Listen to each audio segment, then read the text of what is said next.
with the hope of getting something back home. ಇಲ್ಲಿ ಸಾಕಷ್ಟು ಜನ ಮಕ್ಕಳು ಪುರಸ್ಕಾರಗಳನ್ನು ಪಡೆದಿದ್ದಾರೆ. ಅವರೆಲ್ಲರಿಗೂ ನನ್ನ ಅಭಿನಂದನೆಗಳು ಹಾಗೂ ಶುಭ ಹಾರೈಕೆಗಳು. ಭಗವಂತ ಯಾವಾಗಲೂ ನಿಮ್ಮ ಕೈ ಹಿಡಿದು ಮುಂದೆ ನಡೆಸಲಿ. ಈ ಪುರಸ್ಕಾರ ನಿಮ್ಮ ತಲೆ ಭಾರ ಮಾಡಬಾರ್ದು. ಯಾಕಂದರೆ ಈ ಪರೀಕ್ಷೆ ಪಾಸ್ ಆದದ್ದು ಅತ್ಯಂತ ಸುಲಭದ ಪರೀಕ್ಷೆ, ನಿಮ್ಮ ಜೀವನದ ಅತ್ಯಂತ ಸುಲಭದ ಪರೀಕ್ಷೆ ಇದು. ನೀವು ಕಾಲೇಜ್ ಕಲಿಯೋದು ಮುಗಿದ ಮೇಲೆ ಬರುತ್ತಲ್ಲ ಜೀವನದ ಪರೀಕ್ಷೆ, ಅದು ಭಾಳ ಕಷ್ಟದ ಪರೀಕ್ಷೆ. ಅಲ್ಲಿ ಪಾಸ್ ಆದರೆ ಯಶಸ್ಸಾಗ್ತದೆ. ಅಲ್ಲಿ ಪಾಸ್ ಆಗೋ ಹಾಗೆ ನಿಮ್ಮ ಸಲಕರಣೆಗಳನ್ನು ರೆಡಿ ಮಾಡ್ಕೊಳ್ಳಿ. ಈಗಲೇ ಮೌಲ್ಯಗಳನ್ನು ಗಟ್ಟಿಯಾಗಿ ಇಟ್ಕೊಳ್ಳಿ, ಪ್ರೀತಿಯನ್ನು ಇಟ್ಕೊಳ್ಳಿ, ಸಮಾಜ ಚೆನ್ನಾಗಿದೆ ಅನ್ನೋ ನಂಬಿಕೆ ಇಟ್ಕೊಳ್ಳಿ. ಸಮಾಜ ಕೆಟ್ಟು ಹೋಗಿದೆ ಅಂತ 100 ಜನ ಹೇಳಿದ್ರು ನಂಬೇಡಿ. World is beautiful. ನಾನು ಯಾವಾಗಲೂ ಹೇಳ್ತಿರ್ತೀನಿ, ಜಗತ್ತು ಕೆಟ್ಟೋಗಿದೆ ಎಷ್ಟೊಂದು ಮಾತಾಡ್ತೀರಿ ಅದ್ರ ಬಗ್ಗೆ. ನನ್ನ ಪ್ರಕಾರ 85% of the people in the world R excellent, good people. But 15% people make so much noise that we don't here the 85%. ತಲೆ ಕೆಡಿಸ್ಕೋಬೇಡಿ. ನಾವು ಭೂಮಿಗೆ ಬಂದಿದ್ದೇವೆ, ಕಸದ ಗುಂಡಿನೂ ಇದೆ, ಗುಲಾಬಿ ತೋಟನೂ ಇದೆ. ಯಾಕೆ ಕಸದ ಗುಂಡಿ ಪಕ್ಕ ನಿಂತ್ಕೊಂಡು ಕೊಳಕು ಅಂತ ಒದ್ದಾಡಬೇಕು? ಬಿಟ್ಟು ಹೋಗಿ, ಗುಲಾಬಿ ತೋಟ ಇದೆ, ಆರಿಸ್ಕೊಳ್ಳಿ. ಯಾರ ಜೀವನ ಇದು? ನನ್ನ ಜೀವನ, ಸ್ವಂತದ್ದು, ಬಾಡಿಗೆದಲ್ಲ. ಚೆನ್ನಾಗಿ ಬದುಕಬೇಕಲ್ಲ. ಚೆನ್ನಾಗಿ ಬದುಕಬೇಕಾದ್ರೆ ಏನು ಬೇಕೋ ಅದನ್ನು ಆರಿಸ್ಕೊಳ್ಳಿ ಮಕ್ಕಳೇ. Make your life beautiful. That's most important. Be proud that you are a citizen of this marvellous country. ಅದು ಮುಖ್ಯ. ನಮ್ಮ ದೇಶ ಪ್ರೇಮದ ಪರೀಕ್ಷೆ ಬರುತ್ತೆ ಮುಂದೆ. ನಿಮ್ಮ ಸಂಸ್ಕೃತಿಯ ಪರೀಕ್ಷೆ ಬರುತ್ತೆ. ನಿಮ್ಮ ತಂದೆ ತಾಯಿ ಬಗ್ಗೆ ನೀವು ಗೌರವ ಕೊಡೋ ಪರೀಕ್ಷೆ ಬರುತ್ತೆ. ಅದರಲ್ಲಿ ಪಾಸ್ ಆದರೆ ನಿಮ್ಮ ಜೀವನ ಸಾರ್ಥಕ ಆಗ್ತದೆ ಅಂತ ಮಕ್ಕಳಿಗೆ ಹೇಳ್ತಾ, ಎಷ್ಟೋ ಜನ ಸಹೋದ್ಯೋಗಿಗಳು ಈ ವರ್ಷ ನಿವೃತ್ತರಾಗಿದ್ದೀರಿ. ವೃತ್ತಿಯಿಂದ ನಿವೃತ್ತಿ ಆಯಿತು ವಿನಃ ಪ್ರವೃತ್ತಿಯಿಂದ ನಿವೃತ್ತಿ ಆಗೋಕ್ಕೆ ಸಾಧ್ಯ ಇಲ್ಲ. ನಾನು ಯಾವಾಗಲೂ ಹೇಳೋದು, ಒಳ್ಳೆಯ ಮೇಷ್ಟ್ರು ಎಂದೂ ರಿಟೈರ್ ಆಗಬಾರ್ದು. ರಿಟೈರ್ ಆಗೋದಿಲ್ಲಲ್ಲ, ಆಗಬಾರ್ದು. ಒಳ್ಳೆ ಮೇಷ್ಟ್ರು ರಿಟೈರ್ ಆಗೋದು ಮನೇಲಿ ಕೂತ್ಕೊಂಡ್ರೆ ಸಮಾಜಕ್ಕೊಂದು ಅಪಚಾರ ಆದಾಗಾಗ್ತದೆ. ನಿಮ್ಗೆ ಗೊತ್ತಿರುವಂಥ ಜ್ಞಾನ ಬದುಕಿರೋವರೆಗೂ ಹಂಚಬೇಕು ನೀವು. ಯಾಕಂದರೆ ಸಾಮಾನ್ಯವಾಗಿ ನಮ್ಮ ದೇಶದಲ್ಲೇ ರಿಟೈರ್ ಮಾಡಿ ಕಳಿಸ್ಬಿಡೋದು. ಬೇರೆ ಡೆವಲಪ್ಡ್ ಕಂಟ್ರಿಲಿ ರಿಟೈರ್ಮೆಂಟ್ ಐತಲ್ಲ, ಯಾವಾಗ ಬೇಕಾದ್ರೂ ರಿಟೈರ್ಮೆಂಟ್ ತೊಗೊಳ್ಳಿ. ಕೆಲವರು 30ಕ್ಕೆ ರಿಟೈರ್ಮೆಂಟ್ ತೊಗೊಂಡು ಹೋಗ್ಬೋದು, ಕೆಲವರು 75 ವರ್ಷ ಆದರೂ ಇರ್ತಾರೆ. ಯಾಕೆಂದರೆ ಎಲ್ಲಿವರೆಗೂ ನಿಮ್ಗೆ ಶಕ್ತಿ ಇದೆಯೋ, ಎಲ್ಲಿವರೆಗೂ ಕಲಿಸುವಂಥ ಪ್ರೀತಿ ಇದೆಯೋ ದಯವಿಟ್ಟು ಕಲಿಸಿ. ಯಾವುದೇ ಹಂತದಲ್ಲಿ ಯಾವುದೋ ರೀತಿಯಲ್ಲಿ ಕಲಿಸಿ. ಯಾಕಂದರೆ ನಮಗಿರುವಂಥ ಜ್ಞಾನ ಅದು ಹಂಚದೇ ಹೋಗಬೇಕು. ಸಾಕ್ರೆಟಿಸ್ ಭಾಳ ಚೆನ್ನಾಗಿ ಕೇಳ್ತಾನೆ, who is the greatest criminal on earth ಅಂತ. ಪ್ಲೇಟೋ ಹೇಳ್ತಾನೆ, ತಪ್ಪು ಮಾಡಿದವನು, ಕಳ್ಳತನ ಮಾಡಿದವನು ಅಂತ. ಸಾಕ್ರೆಟಿಸ್ ಹೇಳ್ತಾನೆ, ಇದು ಯಾವುದೂ ಸರಿಯಲ್ಲ. The person who has knowledge but does not share with people is the greatest criminal ಅಂತ. ಆದ್ದರಿಂದ ನಾವು ಆ ಕ್ರಿಮಿನಲ್ ಆಗೋದು ಬೇಡ. ನಮಗೇನೋ ಒಂದು ಚೂರು ಗೊತ್ತಿದೆ, ಭಾಳ ಗೊತ್ತಿದ್ದರೂ ಚೂರು ಗೊತ್ತಿದೆಯಲ್ಲ, ಅದನ್ನು ದಯವಿಟ್ಟು ಹಂಚ್ಕೊಂಡು ನಮ್ಮ ಭಾರನೂ ಕಮ್ಮಿ ಮಾಡ್ಕೊಳ್ಳೋಣ, ಮಕ್ಕಳಿಗೂ ಸ್ವಲ್ಪ ಪ್ರಯೋಜನ ಮಾಡೋಣ ಅಂತ ಹೇಳ್ತಾ, ನಾನು ಮೊಟ್ಟ ಮೊದಲಿಗೆ ನನ್ನ ಕೃತಜ್ಞತೆಗಳನ್ನ ಹೇಳಬೇಕು ಕಾರ್ಯಕಾರಿ ಸಮಿತಿಯವರಿಗೆ. ನಾನು ಬರೋಕ್ಕೆ ಹೇಳಿದ್ದಾರೆ. ಇದರಿಂದಾಗಿ ಇಷ್ಟೊಂದು ಜನ ಶಿಕ್ಷಕರನ್ನ ಮತ್ತೆ ಭೇಟಿಯಾಗೋ ಅವಕಾಶ ಆಯಿತು ಅಂತ ಮಾತಾಡಿ ಅಂದರು. ನನಗೆ ಏನು ಮಾತಾಡೋದು, ಜಾಸ್ತಿ ಮಾತಾಡೋ ಮನಸ್ಸಿಲ್ಲ. 1-2 ವಿಷಯಗಳನ್ನು ಗಟ್ಟಿಯಾಗಿ ಹೇಳಬೇಕು ಅಂತ ಅನಿಸಿದೆ. ಒಬ್ಬ ಶಿಕ್ಷಕ ತೀರ್ಕೊಂಡ. ಇದು ಕತೆ.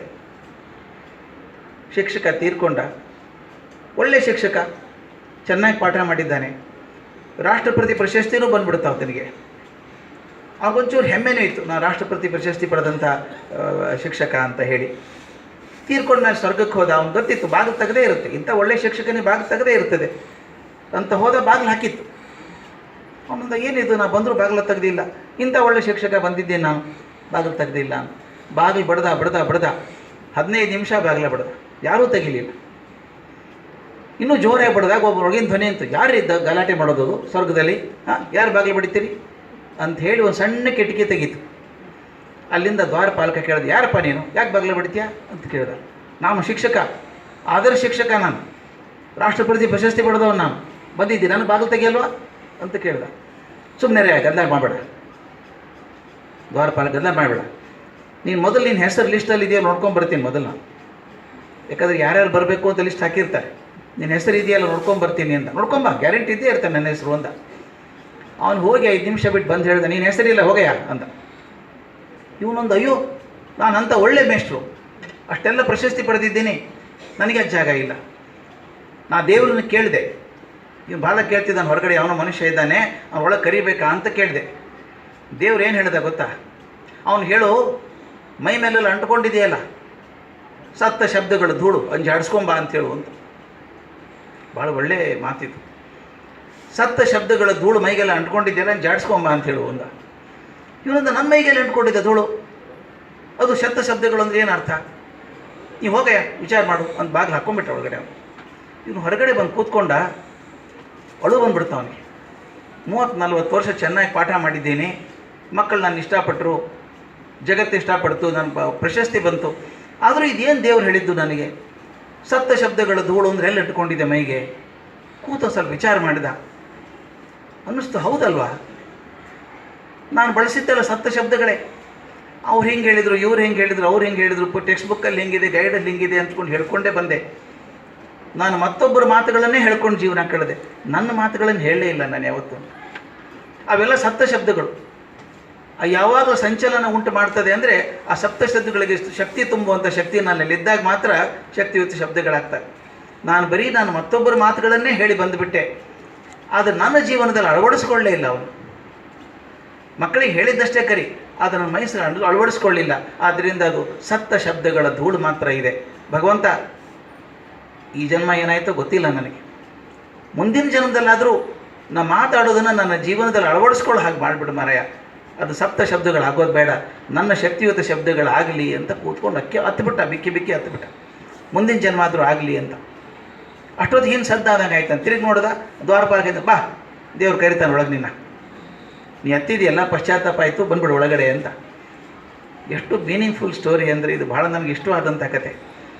ನಾವು 20 ವರ್ಷ 30 ವರ್ಷ 40 ವರ್ಷ ಪಾಠ ಮಾಡ್ತೇವೆ, ನನ್ನದನ್ನೇ ಏನಾದರೂ ಹೇಳಬೇಕಲ್ಲ. ಹೇಳೋದು ಹೇಗೆ? ನನ್ನ ಜೀವನ ಮೌಲ್ಯಯುತವಾಗಿದ್ದರೆ ಮಾತ್ರ ಮಕ್ಕಳಿಗೆ ಏನಾದರೂ ಕಲಿಸ್ಬೋದು. ನನಗೆ ಅರ್ಥ ಆದದ್ದು ಇದು ಅಂದರೆ, ಈ ಮೌಲ್ಯಗಳನ್ನು ಮಾತಾಡಿ ಕಲಿಸೋದಕ್ಕಾಗೋದಿಲ್ಲ, ಭಾಷಣ ಮಾಡಿ ಕಲಿಸೋದಕ್ಕಾಗೋದಿಲ್ಲ, ಪುಸ್ತಕ ಬರೆದು ಕಲಿಸೋದಕ್ಕಾಗೋದಿಲ್ಲ, ನಡೆದೇ ತೋರಿಸ್ಬೇಕಾಗ್ತದೆ. ಸತ್ತ ಶಬ್ದಗಳಾಗದೇನೆ ಜೀವಂತ ಶಬ್ದಗಳಾಗಬೇಕಾದ್ರೆ ನಾ ಹೇಳೋ ಮಾತು ನನ್ನ ನಡೆಯಲ್ಲಿ ಬರಬೇಕಾಗ್ತದೆ, ಬಂದಾಗ ಮಾತ್ರ ಆಗುವಂಥದ್ದು. ಅದರಿಂದ ಒಂದೇ ಪ್ರಾರ್ಥನೆ, ಮಕ್ಕಳಿಗೆ ಹೇಳೋದಕ್ಕಿಂತ ಮೊದಲು ನಾನು ಮಾಡಿದ್ದೇನಾ ಅಂತ ಕೇಳ್ಕೊಂಡ್ಬಿಡೋದು ಭಾಷೆ. ಒಂದು ಸಣ್ಣ ಪ್ರಯೋಗ ಮಾಡ್ತಿದ್ದೇನೆ ಎಲ್ಲ ಕಡೆಗೂ, ಇಲ್ಲಿ ಮಾಡಿದ್ದೀನಿ ಅಲ್ಲಿ ಗೊತ್ತಿಲ್ಲ. ಒಂದು ಸಣ್ಣ ಪ್ರಯೋಗ ಮಾಡ್ಬೋದಾ? ಸಣ್ಣ ಪ್ರಯೋಗ, ಒಂದು 30 ಸೆಕೆಂಡ್. ಬಲಗೈ ಖಾಲಿ ಇಟ್ಕೊಳ್ಳಿ ಎಲ್ಲ.